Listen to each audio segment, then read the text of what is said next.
Mr. Gadi Baltiansky, Director General of the Geneva Initiative, Israel. Mr. Baltiansky was an official member of the Israeli negotiation teams with Syria and Palestine, and also served in senior positions in the Israeli Foreign Ministry.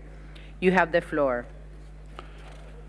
Thank you very much, Madam Chairperson, members of the panel, distinguished guests.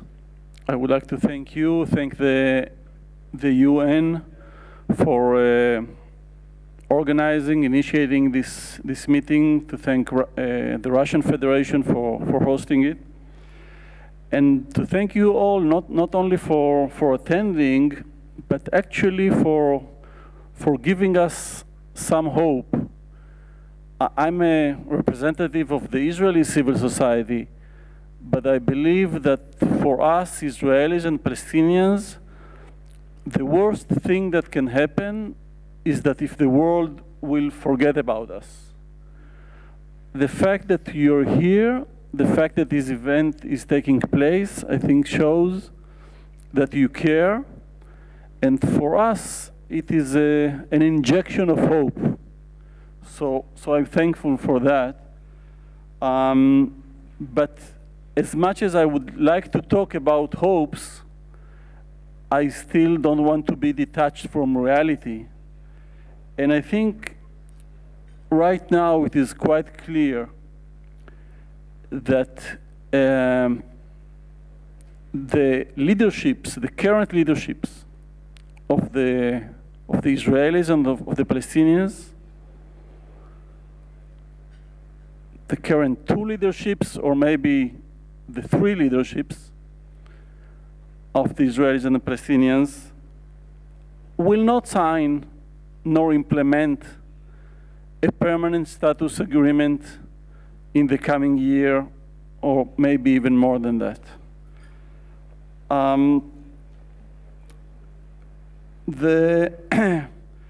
So the challenge, I believe, should be how to reach significant progress towards the solution on one hand, and how to reduce or remove as many obstacles as possible from the road to the two-state solution.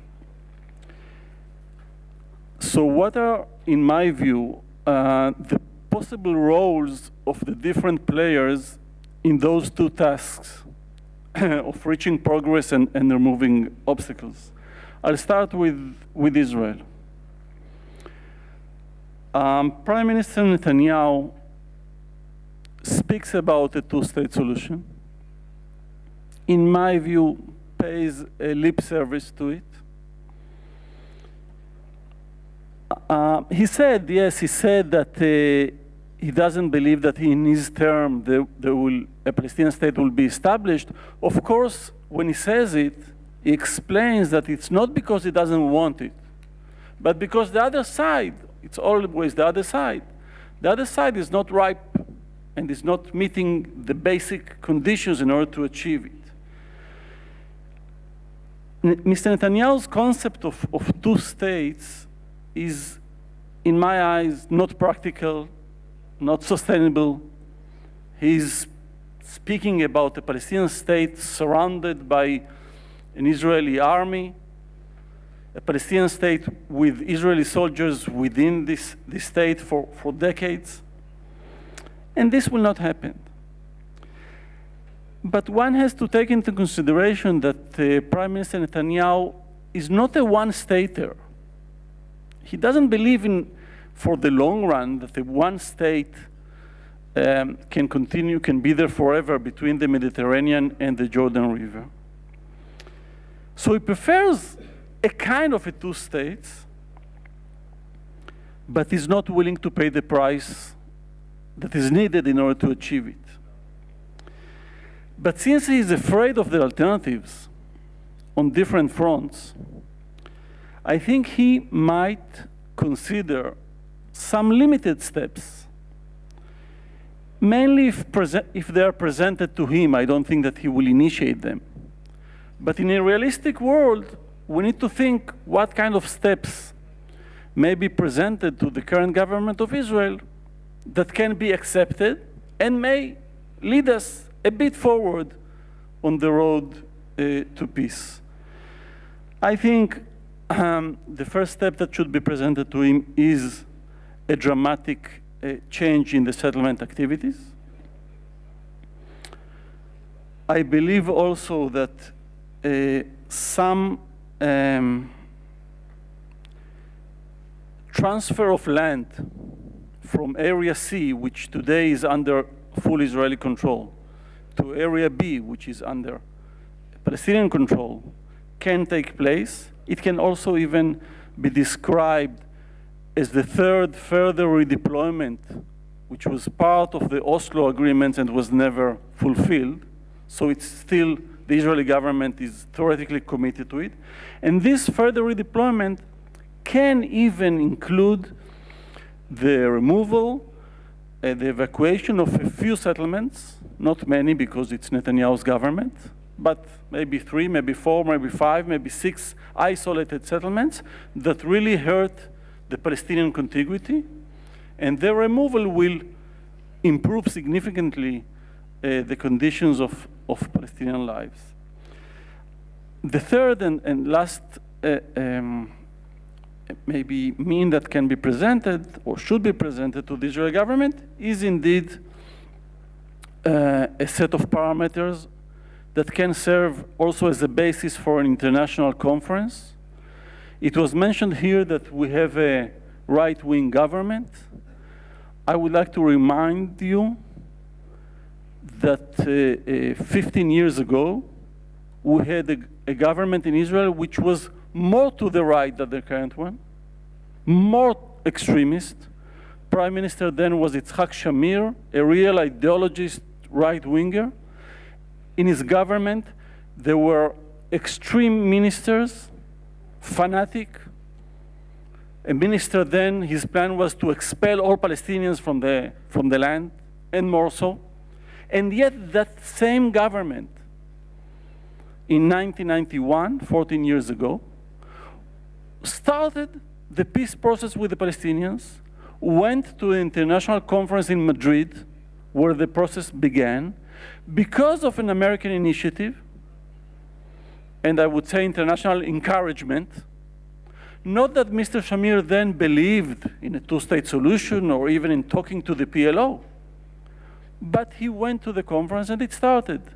I think one needs to remember this precedent from history as well. Regarding the Palestinians, I believe the Palestinian president, Mahmoud Abbas, really supports the real two-state solution, is committed to it, and is a genuine partner for peace. But truth has to be said, he doesn't have a control on an important component of the Palestinian society, Gaza. So even if there is an agreement, and tomorrow the Israeli Prime Minister and the Palestinian president sign an agreement, let's say, along the lines of the model of the Geneva Initiative, which obviously I support, it cannot be implemented. Gaza cannot be part of the state, and the passage between Gaza and the West Bank cannot be open, because President Abbas doesn't control Gaza. So I believe he needs to be encouraged to take responsibility in Gaza, mainly on the passages, and to be encouraged to work stronger, more seriously, more generally, towards a reconciliation with Hamas. But he needs also to take another step, in my view. Yesterday, an innocent Israeli civilian was assassinated on his way back home from a basketball game. Yes, it happened in the occupied West Bank. But no, it should not have happened. Killing civilians is terrorism, and terrorism is terrorism. And this should not be accepted by any means. I think President Abbas and the Palestinian Authority should have condemned this terrorist act clear and loud. Not doing it sends a very problematic message to the Israeli public, strengthen those who doubt President Abbas' commitment to a peaceful solution, and at the end of the day, peace should be achieved between Palestinians and Israelis. There were several similar incidents in the last few days, and I don't know what's ahead of us, but I believe the international community will be right in encouraging the Palestinian leadership in condemning strongly and acting effectively against those actions. I'm happy to see here in the room many representatives from Arab and Muslim countries from our region. I think the region has an important role. And indeed, the Arab Peace Initiative was mentioned several times today. I believe it is an initiative of a tremendous importance. But it needs to be activated. We cannot see it as a package that is waiting there for the end of the journey, intact, being ignored. And we cannot expect from Israel today to accept the Arab Peace Initiative as is. I regret the non-reaction of the Israeli government to the Arab Peace Initiative. But to expect a full yes to do everything now means, for example, an Israeli immediate withdrawal from the Golan Heights to the international borders, the pre-67 borders between Israel and Syria. With all what's going on now in Syria, with ISIS on the border of the Golan Heights taking over, it's really not realistic to expect that Israel now will withdraw from the Golan Heights, now, today. So we should not wait for it just in order to relate to the Arab Peace Initiative. We need to make this initiative a gradual initiative that can be reactivated in stages. If there is a small progress between Israel and the Palestinians, there should be a small progress between Israel and the Arab countries. If there is a significant progress on one channel, it should be a significant progress on the other. I don't have the illusion, like maybe some others have, that Israel can make a real breakthrough with the Arab countries and get to a normalization because we have some common interests without tackling or without making a progress on the Palestinian track.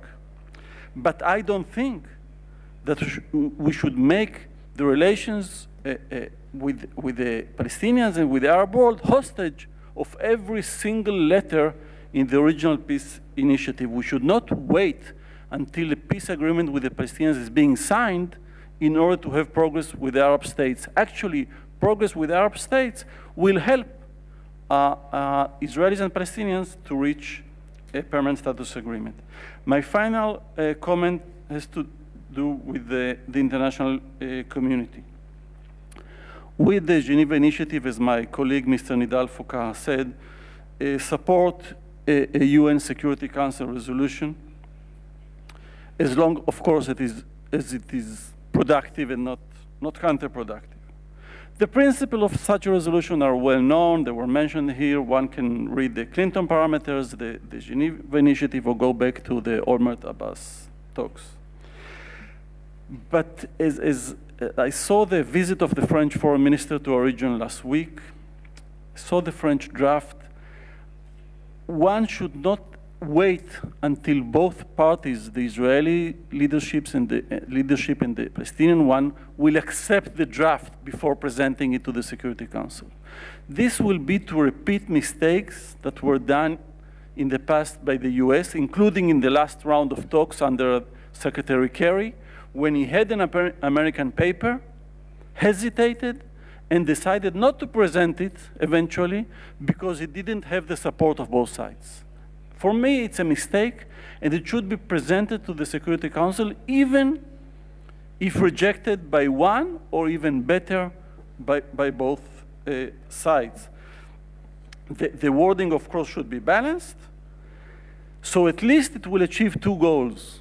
One, vis-à-vis Israel, it should create an internal debate in Israel between the real supporters of the two-state solution and those who oppose it.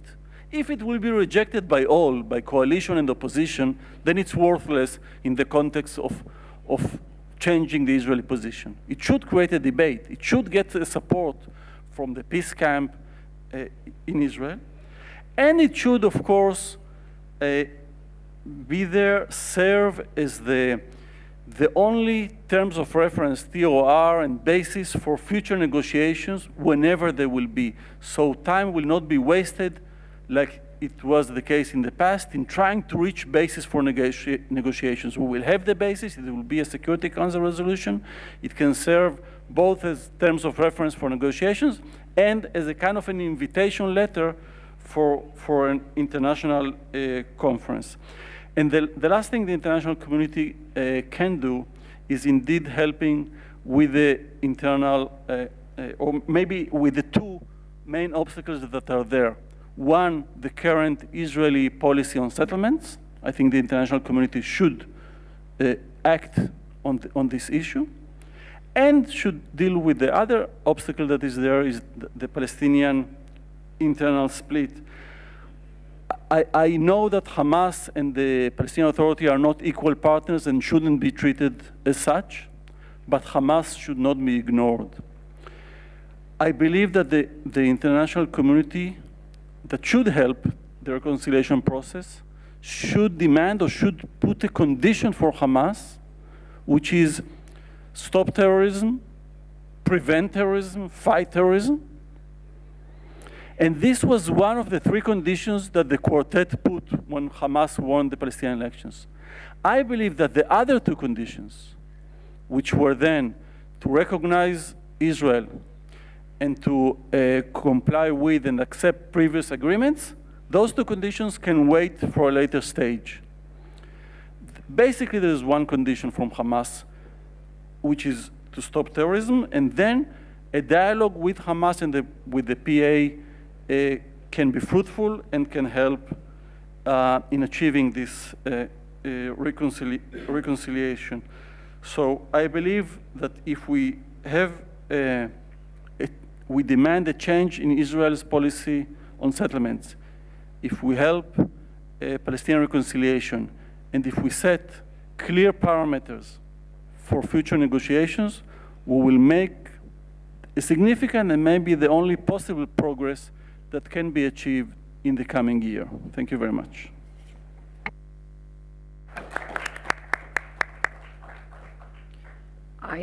Thank you very much, Mr. Baltiansky, for your presentation.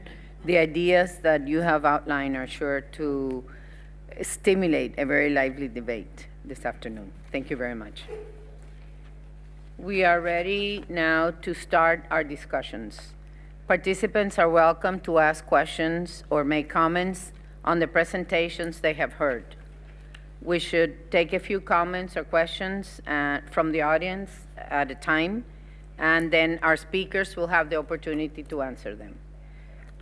Please identify yourselves when you want to speak, and try to make your interventions short so the presentators can answer. I open the floor now. If there are any questions or comments on the presentations we have heard this afternoon.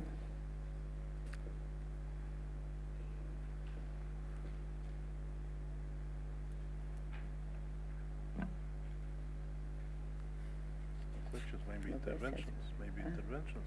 If you want to make any comments, if you don't have questions, or you want to make any comments before our presentators wrap it up.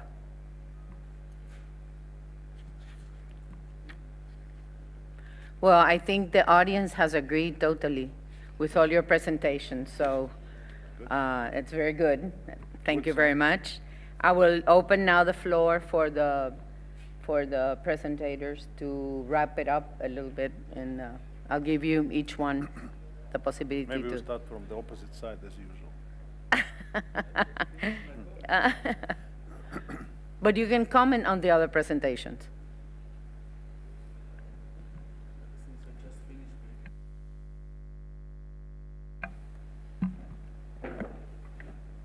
Большое спасибо, господин председатель. Thank you, Madam Chairperson. I don't think we should indulge into protracted discussion. I think we have been succinct. My overall comment boils down to the message of the urgency of the Palestinian solution. Despite all the accents, different focuses, various proposals, the priority and the imperative remains the same. Palestinian issue needs urgent solution. The clock is ticking, and the risks are growing. We're facing growing challenges in terms of security and whatever in the entire region. And the issue of Palestine is key to the solution, peaceful solution to all various other challenges, to quench the brooding conflicts in the area and to counter international terrorism, radicalism, extremism in the region and the world. But first, a national state for Palestine, 2 states for Israel and Palestine. I don't think there's anything to add to this formula. All presentations were basically about the same thing, despite different rhetoric and a different choice of words. Thank you. For your comments. Nidal? Well, thank you. Well, despite the difficult and hard reality on the ground which the Palestinians are living, despite the stalemate the peace process is facing for the last few years, and even the last very heated summer in the Gaza Strip and at the border with Israel, I can say that there is still a significant and tangible majority of Palestinians and Israelis who support this two-state solution and who believe that it is possible.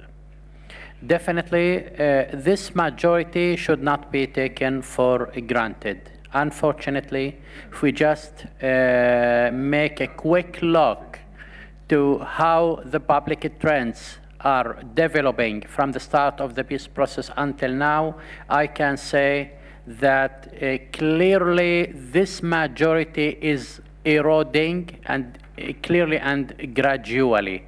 And there is a real concern that very soon we may lose this momentum which is standing clearly behind the two-state solution. This entails a necessity of action, a necessity of commitment by both Palestinians and the Israelis, because we have no much luxury of solutions as an alternative to the two-state solution.